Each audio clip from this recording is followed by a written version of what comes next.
n=-2 क्यों नहीं लिया? n=-2 इसलिए नहीं लिया, कहानी सुनोगे? कहानी सुनना चाहते हो? एक छोटी सी कहानी सुनना चाहते हो? जाते जाते बताओ जल्दी से, एक कहानी सुनना चाहते हो? Do you want to hear a story? Yes और नो? बताओ भाई, एक कहानी सुनना चाहते हो? एक छोटी सी कहानी, 2 मिनट की, ज्यादा लंबी नहीं, छोटी सी कहानी सुनाएंगे। एक छोटी सी कहानी सुनाना चाहते हैं, क्या आप सुनना चाहेंगे, पसंद करेंगे सुनना? तो पहले मैं आज आपको आज के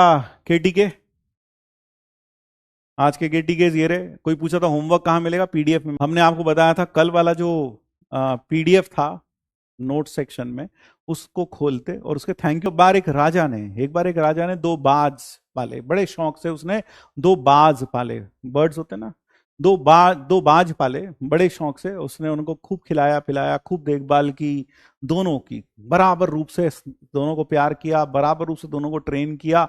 और फिर जब वो बाज बड़े हो गए और उड़ने की बारी आई तो उन्हें उड़ाया गया। राजा ने बड़े शौक से अपने किले के प्राचीर से उन दोनों को उड़ाया।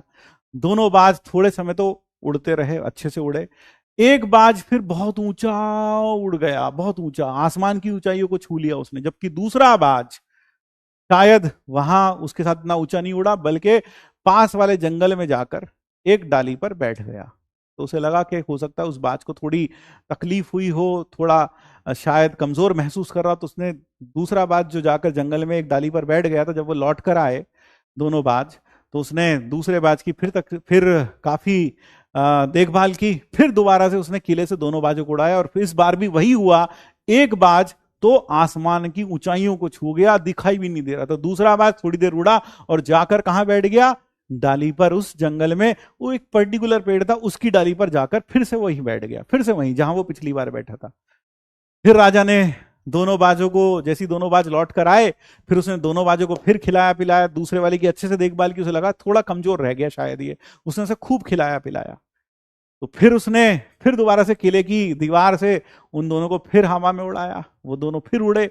और अब की बार भी वही हुआ, एक बाज तो आसमान की ऊंचाइयों को छू गया और दूसरा बाज फिर जाकर जंगल में, पास में जंगल में जो था, उस पर्टिकुलर डाली पर जाकर फिर बैठ गया।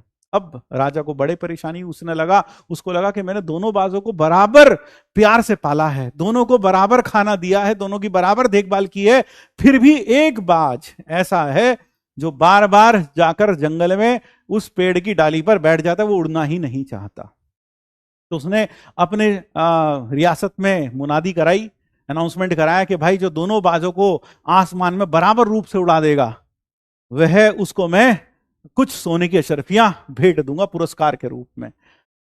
तो यह सुनकर एक लक्कड़हारा बड़ा खुश हुआ। वह गया, उसने जाकर उसने कहा महाराज मैं परसों को आऊंगा और परसों को हम बाज उड़ाएंगे, और मैं पक्का आपसे वादा करता हूं दोनों बाज उसी ऊंचाई पर उड़ेंगे। तो लक्कड़ राजा को बड़ी हैरानी हुई कि भाई कोई भी सामने नहीं आया, है ना, एक लक्कड़हारा सामने आया। तो लक्कड़हारा जब आया, उसने दोनों बाजों को उड़ाया, तो उसने अब की बार क्या हुआ? अब की बार राजा ये देखकर हैरान था, दोनों बाज ही आसमान की ऊंचाइयों को छू रहे थे। दूसरा बाज भी अब पहले वाले बाज को टक्कर दे रहा था, उसके साथ कदम से कदम मिलाकर उड़ रहा था। अब की बार वह जाकर विश्राम करने के लिए उस डाली पर नहीं बैठा। तो राजा बड़ा हैरान हुआ, उसने सोने की अशर्फियां उस लक्कड़हारे को भेंट दी और पूछा भाई तुमने ऐसा क्या किया कि दूसरा बाज जिसे हम खिला पिलाकर बिल्कुल कोशिश कर रहे थे कि ये ऊंचाइयों तक उड़े, कोई फर्क नहीं पड़ा, लेकिन तुमने ऐसा क्या किया? तुम तो यहां इस बात से मिले भी नहीं, तुमने ऐसा क्या किया? तो उस लक्कड़हारे ने कहा महाराज मैंने कुछ नहीं किया, मैंने वो डाल ही काट दी जिस पर ये जाकर बार बार बैठता था, मैंने वो डाल ही काट दी। अब इसके पास कोई विकल्प नहीं बचा, फिर ये उड़ता रहा, ये उस डाल पर बैठने का आदी हो गया था। इसी तरीके से हम स्टूडेंट्स भी ऐसे ही होते हैं, थोड़ा पढ़ते हैं, फिर मोबाइल नामक डाली पर जाकर बैठ जाते हैं, फिर रील्स देखना चालू कर देते हैं।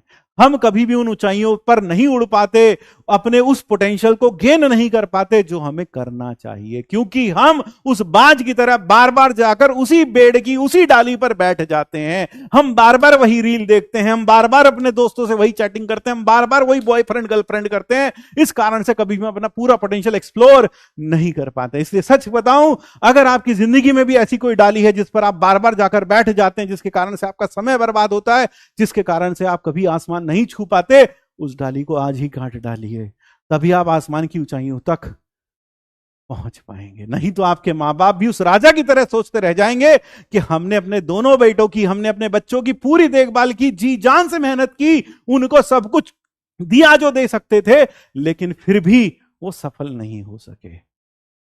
उन्हें नहीं पता कि आपके उस बच्चे ने वो डाली ही नहीं काटी जिस पर वो जाकर बार बार बैठता। तो बस इतना ही कहना है, इतना ही कहना है।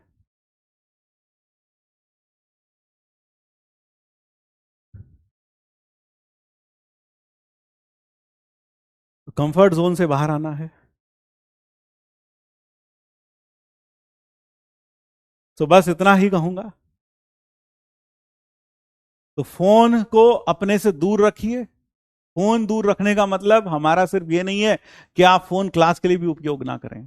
फोन जब आप रील्स देखते हैं, जब आप फेसबुक देखते हैं, जब आप इंस्टा पर स्टोरीज डालते हैं, जब अपने दोस्तों के साथ टेलीग्राम पर चैटिंग करते हैं, जब आप दोस्तों के साथ व्हाट्सएप पर चैटिंग करते हैं, वह गलत है, वो डाल काटिए।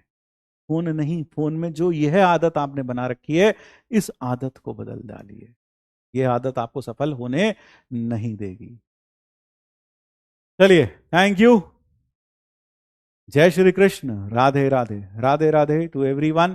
फिर मिलते हैं अगली क्लास में। ठीक है, पढ़ के आइएगा, क्लास इलस्ट्रेशन करके आइएगा। अभी कोई डीपीपी नहीं दी है, आज हमने आपको